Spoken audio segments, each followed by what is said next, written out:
तो आज हम स्टार्ट कर रहे हैं क्वेश्चन हम करेंगे इस वीडियो में। मैंने आपको प्रीवियस वीडियो में लीवर्स की कहा था कि नेक्स्ट वीडियो जो होगी वो लीवर्स के क्वेश्चंस और न्यूमेरिकल्स पे बेस्ड होगी। तो आज उसी वीडियो को स्टार्ट करते हैं। एमसीक्यूज हमारे पहले आते हैं, ठीक है। एमसीक्यू से स्टार्ट करते हैं। तो पहला क्वेश्चन क्या है, फॉर क्लास 1 लीवर। अब इनमें से आपको चूज करना है क्लास 1 के लिए कौन सा ठीक है। मैकेनिकल एडवांटेज ग्रेटर देन 1 होती है, लेस देन 1 होती है, इक्वल्स टू 1 होती है, या एनी ऑफ द अबव। अब हमें पता है क्लास 1 के लिए मैकेनिकल एडवांटेज ग्रेटर देन 1 भी हो सकती है, लेस देन 1, इक्वल्स टू 1, ये तीनों हो सकती है। तो अब क्या होगा answer, any of the above. तो कुछ भी हो सकता है इसमें से। अब नेक्स्ट क्वेश्चन पर आते हैं। देखो क्या है, फॉर क्लास 3 लीवर। अब इनमें से आपको चूज करना है कि एफर्ट आर्म लोड आर्म से छोटा होता है, या लोड आर्म एफर्ट आर्म से बड़ा होता है, या दोनों इक्वल होते हैं, या इन तीनों में से कोई भी नहीं होगा। अब देखो इसको कैसे करेंगे, ज़रा ध्यान से देखना। इसका सॉल्यूशन हम यहाँ कर लेते हैं, फिर आंसर चूज करेंगे। सॉल्यूशन 2। अब देखो क्लास 3 लेवल के लिए हमने पढ़ रखा है कि मैकेनिकल एडवांटेज लेस देन 1 होती है। That means class 3 speed multiplier वाले होते हैं। अगर इसी इनकी मैकेनिकल एडवांटेज लेस देन 1 है तो मैकेनिकल एडवांटेज का फॉर्मूला क्या था, effort arm upon load arm, और ये लेस देन 1 होगा। अब लोड आर्म को ऊपर क्रॉस मल्टीप्लाई अगर आप कराओगे तो effort arm is less then load arm. तो यहाँ से क्या आ रहा है कि effort arm is less then load arm. अब इसमें देखो effort arm is less then load arm वाला ऑप्शन ए हो जाएगा। अगर जैसे मान लो आपको क्लास 2 पे क्वेश्चन आ गया तो उसकी मैकेनिकल एडवांटेज क्या होती है, ग्रेटर देन 1। अब मैकेनिकल एडवांटेज क्या था, effort arm upon load arm is greater than 1। इसको ऊपर अगर आप क्रॉस मल्टीप्लाई कराओगे तो effort arm is greater than load arm.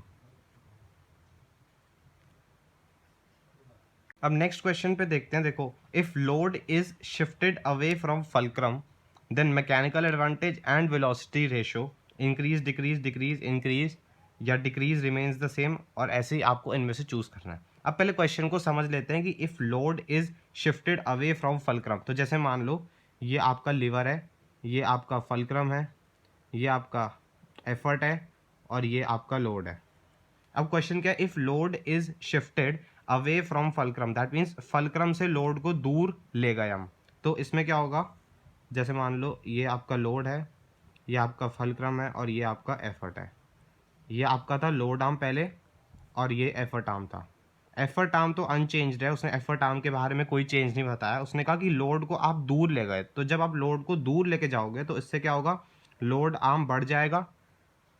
Mechanical advantage का फॉर्मूला क्या था, effort arm upon load arm inversely proportional है। तो इससे क्या होगा, लोड आर्म अगर इंक्रीज होगा तो मैकेनिकल एडवांटेज क्या हो जाएगी, डिक्रीज।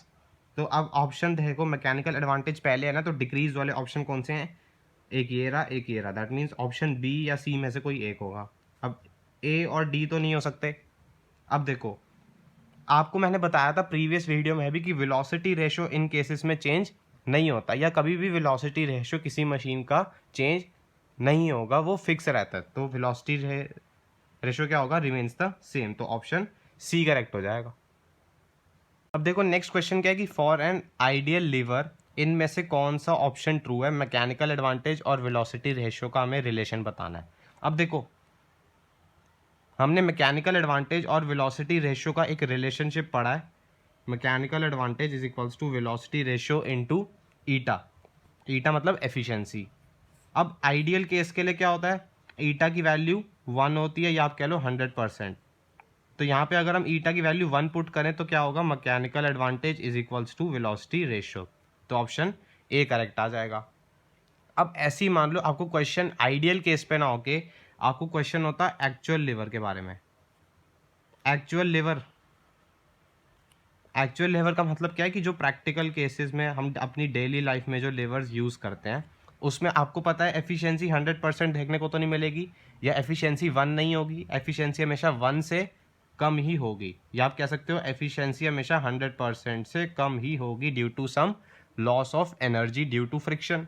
एफिशिएंसी अगर 1 से कम है तो इस केस में क्या होता है, mechanical advantage less than velocity ratio होता है। तो अगर एक्चुअल लीवर पे आता या प्रैक्टिकल लीवर पे आता तो ऑप्शन बी करेक्ट होता। अच्छा क्या बताओ, ऑप्शन सी कभी करेक्ट हो सकता है, मैकेनिकल एडवांटेज कभी वेलोसिटी रेशियो से बड़ा हो सकता है। अगर ये आपको कहीं भी देखने को मिलता है अपने पेपर में तो आप सीधा सीधा इसको गलत मार देना, क्योंकि मैकेनिकल एडवांटेज वेलोसिटी रेशियो से कभी ज़्यादा नहीं हो सकता। इस टॉपिक पे हमने बात कर रखी है सेशन 03 ऑफ इसी मशीन्स के सेशन में हमने बात कर रखी है सेशन 03 में। अगर आपको ये समझ में नहीं आ रहा तो सेशन 03 में जाके आप देख सकते हो। अगर आपको एक्चुअल लेबर वाले केस को याद रखने में दिक्कत आ रही है तो ये देखो, इसको आप कैसे याद रख सकते हो। ये रिलेशन आप अपनी नोटबुक में लिखना, M A is equals to V R into eta. अब देखो एक्चुअल केस में ईटा कम हो जाएगा, एफिशिएंसी कम हो जाएगी ना due to some loss of energy. अब देखो वी आर तो कांस्टेंट है, इसकी तरफ आप ध्यान मत दो, वेलोसिटी रेशियो किसी मशीन का कांस्टेंट ही होता है। अब देखो अगर ईटा कम हो रहा है तो एम ए भी तो कम होगा, क्योंकि दोनों डायरेक्टली प्रोपोर्शनल हैं, आमने सामने हैं। तो इसलिए M A is less than velocity ratio. आप इसको ऐसे याद रख सकते हो एक्चुअल केस या प्रैक्टिकल केस के लिए। और ये कभी मत कहना कि आपकी मैकेनिकल एडवांटेज वेलोसिटी रेशियो से ज़्यादा होगी, ये कभी भी पॉसिबल नहीं है। हमेशा पॉसिबल क्या होगा, मैकेनिकल एडवांटेज या तो लेस देन वेलोसिटी रेशियो होगी, कब, एक्चुअल केस में या प्रैक्टिकल केस में, या तो इक्वल्स टू वेलोसिटी रेशियो होगी, कब, आइडियल केस में। तो ये रिलेशनशिप ऑलवेज ट्रू होगा। ग्रेटर देन कभी मत कहना mechanical advantage is greater then velocity ratio, वो गलत हो जाएगा। अब हम चलते हैं न्यूमेरिकल्स के ऊपर।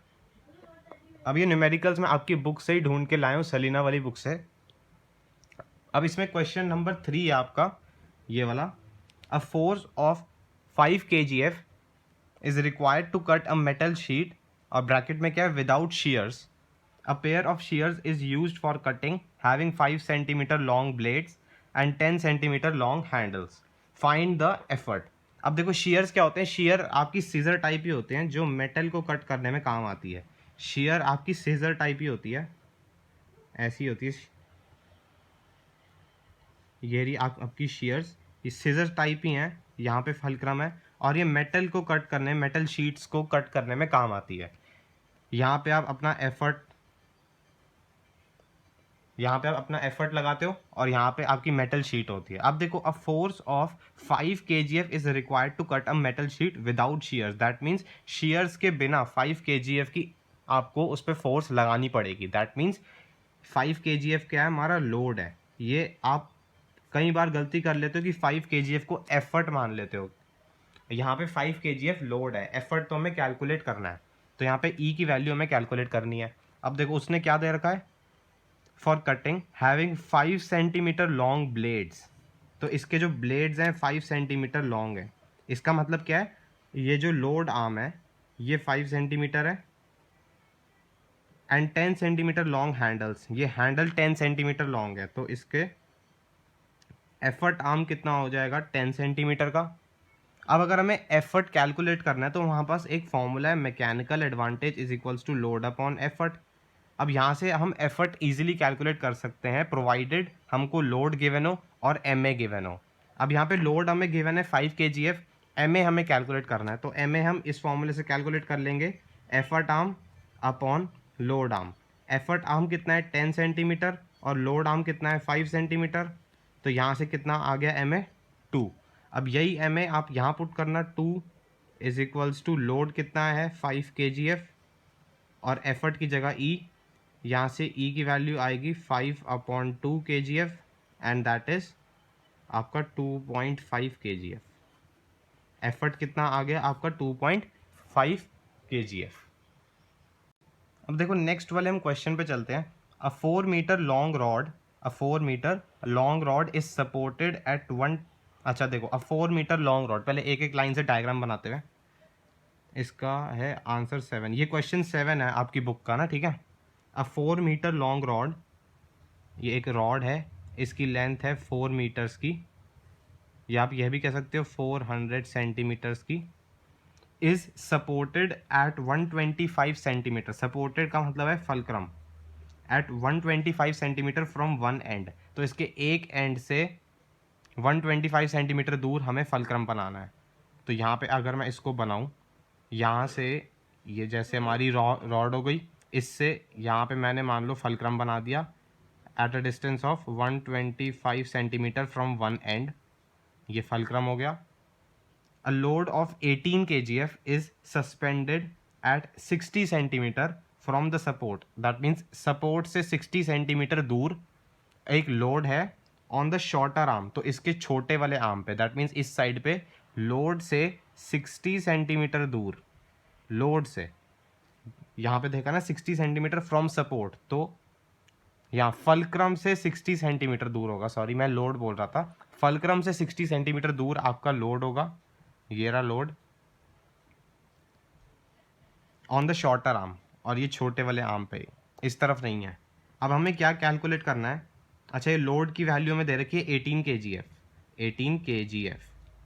हमें कैलकुलेट क्या करना है, find the weight to be kept at 250 centimetre from the support, that means support से 250 सेंटीमीटर दूर इधर हमें कहीं वेट रखना है, 250 सेंटीमीटर दूर यहाँ पे हमें कोई और वेट यहाँ पे टांगना है टू बैलेंस, ताकि ये रॉड बैलेंस हो जाए। अब देखो अगर ये रॉड है और ये फलक्रम है, अगर मैंने यहाँ पे वेट टांगा तो ये ऐसे की तरफ रॉड झुक जाएगी। अब इसको बैलेंस करने के लिए हमें यहाँ पे एक और यहाँ पे वेट टांगना होगा, जिससे ये रॉड ऐसे एक और बैलेंस हो जाए, ठीक है। तो यहाँ से अगर हमें इसको सॉल्व करना है तो हमें इसकी वैल्यू कैलकुलेट करनी है ना, फाइंड द वेट। इसको हम W2 मान लेते हैं, इसको हम W1 मान लेते हैं, ठीक। अब आपने चैप्टर 1 में पढ़ा होगा, चैप्टर 1 आपका फोर्स का है, उसमें आपने पढ़ा होगा प्रिंसिपल ऑफ मोमेंट्स। ये प्रिंसिपल ऑफ मोमेंट्स क्या कहता है कि W1 into D1 is equals to W2 into D2। ये प्रिंसिपल ऑफ मोमेंट्स कब वैलिड होता है, जब आपका टॉर्क बैलेंस्ड हो, आपका टॉर्क बैलेंस्ड हो। टॉर्क मतलब होता है रोटेशनल इफेक्ट। अब देखो ये जो लीवर है ये रोटेट करेगा ना, अगर मान लो यह वाला वेट ना होता तो फिर ये ऐसे इस तरफ को झुक जाता, रोटेट करता। अब इसको बैलेंस करने के लिए हमने यहाँ पे एक और W2 टांगा है, तो जिससे ये लीवर ऐसे बैलेंस्ड हो जाता है, ठीक है। तो टॉर्क बैलेंस हो गया, टॉर्क मतलब रोटेशन बैलेंस हो गया। तो ये हमारा फॉर्मूला होता है प्रिंसिपल ऑफ मोमेंट्स के अकॉर्डिंग। अब W1 क्या है, यह वाला वेट, तो ये 18 kgf। D1 क्या है, is the distance of W1 from fulcrum, fulcrum से W1 तक का डिस्टेंस है D1 60 centimetre, is equals to W2 ये वाला है, और D2 क्या है, D2 is the distance of this W2 from fulcrum, तो ये D2 आ गया। नहीं, D2 हमें दे रखा है यहाँ पे 250 सेंटीमीटर। इसको अगर आप सॉल्व करोगे तो आपका आंसर आएगा 4.32। ये W2 की वैल्यू आ गई, और ये अगर kgf में था तो ये वाला W2 भी kgf में ही होगा। ओके, तो ये W2 आ गया आपका 4.32 kgf। दैट मीन्स आपको इतना वेट यहाँ पे हैंग करना पड़ेगा जिससे ये आपकी रॉड या लीवर बैलेंस हो जाएगा। अब सेकेंड पार्ट पे चलते हैं, ये तो पार्ट ए था। अब सेकेंड पार्ट क्या कहता है कि if the weight of 5 kgf balances find its position। That means अब उसने हमें W2 दे रखा है कि 5 kgf का है। अब वो कह रहा है कि ये वाला डिस्टेंस बताओ कि कितना होगा जिससे रॉड बैलेंस हो जाए। तो अगेन हम प्रिंसिपल ऑफ यहाँ पे मोमेंट्स लगाएंगे, W1 into D1 is equals to W2 into D2। अब W1 तो वही है 18, D1 भी वही है 60, W2 कितना है 5 kgf, इस बार हमें दे रखा है 5 kgf, और D2 हमें कैलकुलेट करना है कि फलक्रम से कितना दूर ये 5 kgf को हम यहाँ पे हैंग करें। तो यहाँ पे D2 अगर हमें कैलकुलेट करना है तो D2 आ जाएगा आपका 5, ये 12 पे कटा, तो ये आएगा D2 216 आएगा, और ये सेंटीमीटर में था 60 सेंटीमीटर, तो ये वाला भी 60, ये क्या होगा 216 सेंटीमीटर। दैट मीन्स फलक्रम से 216 सेंटीमीटर दूर अब हमें यहाँ पे अगर हम 5 kg, अगर हम यहाँ पे 5 kgf का टांगे तो भी बैलेंस हो जाएगा, और अगर हम यहाँ से 250 सेंटीमीटर दूर 4.32 kgf का भी डालें तो भी बैलेंस हो जाएगा। अब थर्ड पार्ट क्या है, क्लासीफाई द लिवर। अब देखो इसमें आपको क्लास बतानी है। यहाँ पे देखो ये लोड होगा ना, लोड जिससे ये लीवर ऐसे नीचे की तरफ झुक जाता है। अब इसको बैलेंस करने के लिए एफर्ट ये वाला वेट लगाएगा, तो जिससे ये ऐसे बैलेंस हो जाएगा। अब लोड और एफर्ट के बीच में ही है फलक्रम, तो क्लास 1 को बिलोंग करेगा। तो क्लास 1 को ये लीवर बिलोंग करेगा। ये है क्वेश्चन नंबर 8 आपकी बुक का। A lever of length 9 centimetre. अब ये पूरी लीवर की लेंथ आपको दे रखी है, ये मान लो ये लीवर है आपका पूरा, इस पूरी लीवर की लेंथ 9 सेंटीमीटर है। Has its load arm 5 centimetre, इसका लोड आर्म 5 सेंटीमीटर का है एंड एफर्ट आर्म 9 सेंटीमीटर का है। अब ध्यान से देख, यहाँ पे देखना, देखो लोड आर्म 9 सेंटीमीटर का है और एफर्ट आर्म भी 9 सेंटीमीटर, दैट मीन्स ये पूरा का पूरा एफर्ट आर्म होगा। तो इसके एक कॉर्नर पे अगर मैं फलक्रम बना दूँ यहाँ पर, तो ये पूरा का पूरा 9 सेंटीमीटर आपका एफर्ट आर्म होगा और यहाँ पर आपका एफर्ट होगा। एक सेकेंड, एफर्ट, हाँ ठीक है, यहाँ पर आपका 9 सेंटीमीटर दूर एफर्ट हो गया, ये एफर्ट आर्म हो गया ना। अब देखो लोड आर्म कितना है, 5 सेंटीमीटर। अब फलक्रम से 5 सेंटीमीटर अगर हम इधर को आएंगे तो यहाँ पे लोड आर्म होगा। तो यहाँ पे मैंने एक लोड टांग दिया at a distance of 5 centimetre. अब यहाँ पे देखना ज़रा, मैंने एफर्ट ना गलत बना दिया है, तो ये एफर्ट ऐसे डाउनवर्ड्स नहीं ऊपर की तरफ होगा, ऐसे होगा, ऊपर की तरफ होगा ये एफर्ट, क्योंकि लोड आप इसको अगर आप फील करो तो कैसा है, ये यहाँ पे ये फिक्स्ड है, ये जो लोड है ये इसको नीचे की तरफ गिराएगा ना, तो मेरे को एफर्ट ऊपर की तरफ ऐसे लगाना पड़ेगा जिससे ये बैलेंस्ड रहेगा। ठीक है, ये एफर्ट ऊपर की तरफ और ये लोड ऐसे नीचे की तरफ। अब देखो फर्स्ट पार्ट क्या है इसका, क्लासीफाई द लिवर। ये लिवर कौन सी क्लास को बिलोंग करता है? देखो क्लास 1 को क्या बिलोंग करेगा क्या? नहीं, क्योंकि फलक्रम इन दोनों के बीच में नहीं है। अब बची क्लास 2 या क्लास 3। इसको कैसे चेक करेंगे? On the basis of M A मतलब मैकेनिकल एडवांटेज। अगर एम ए ग्रेटर देन 1 है तो क्लास 2 को बिलोंग करेगा, और अगर एम ए लेस देन 1 है तो क्लास 3 को बिलोंग करेगा। अब एम ए कैलकुलेट कर लेते हैं। एम ए होता है effort arm upon load arm. Effort arm कितना है यहाँ पे? 9 सेंटीमीटर, और लोड आर्म कितना है यहाँ पे? 5 सेंटीमीटर। तो ये अगर आप कैलकुलेट करो तो 5 1 पे ये 8 1.8 आ रहा है। तो एम ए यहाँ पे ग्रेटर देन 1 है, दैट मीन्स ये क्लास 2 को बिलोंग करेगा।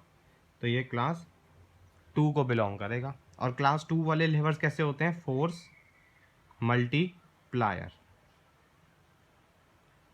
आपकी एफर्ट को बढ़ा देगा। आप इसका मतलब क्या है कि आप, अब देखो सेकेंड पार्ट पे आते हैं कि what is its M A and V R if eta is 100%।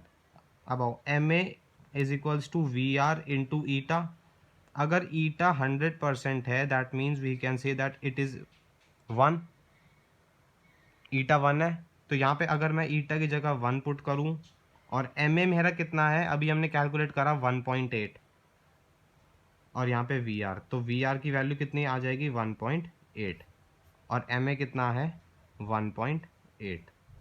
तो देखो एम ए और वी आर उसने मांगा था, एफिशिएंसी कितनी बोली थी? 100%। तो एफिशिएंसी 100% पर M A and V R दोनों इक्वल होते हैं। जैसे अभी थोड़ी देर पहले हमने MCQs में डिस्कस किया था कि जब भी, एक सेकेंड, आपको शायद दिख नहीं रहा है, अब होगा।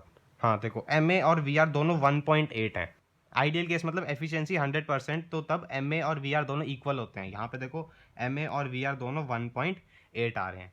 अब इसका सी पार्ट देखोगे तो एम ए और वी आर मांगा है इफ़ एफिशिएंसी इज 50%। तो एफिशिएंसी अगर 50% है दैट मीन्स वी कैन से ये हो गया 50/100, और ये हो जाएगा 1/2। तो एफिशिएंसी कितनी हो गई? 1/2। अब लगाएंगे M A is equals to V R into efficiency. अब ध्यान से देखना, क्या कभी वी आर चेंज होगा? किसी भी केस में वी आर चेंज नहीं होने वाला, तो यहाँ पे वी आर 1.8 ही रहेगा। तो इस केस में भी वी आर 1.8 ही रहेगा। एफिशिएंसी 1/2, और एम ए यहाँ से कैलकुलेट कर लेना। तो इसको अगर आप कैलकुलेट करोगे तो 0.9 आएगा। तो एम ए आपको कितना आ गया? 0.9, और वी आर कितना होगा?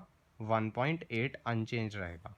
और हमने बात किया था कि एक्चुअल केस में जब एफिशिएंसी 100% से कम होती है, प्रैक्टिकल केस में M A is always less than V R, और वही है यहाँ पे 0.9 है और यहाँ पे 1.8 है। ठीक है, अब आपको आया होगा मज़ा, हमने क्वेश्चंस भी कर लिए, तो लिवर्स के टॉपिक अब आपके पकड़ में आ गया होगा। अब आप और क्वेश्चंस अपनी बुक से लगाना, और फिर कोई डाउट हो तो कमेंट्स में आप पूछना।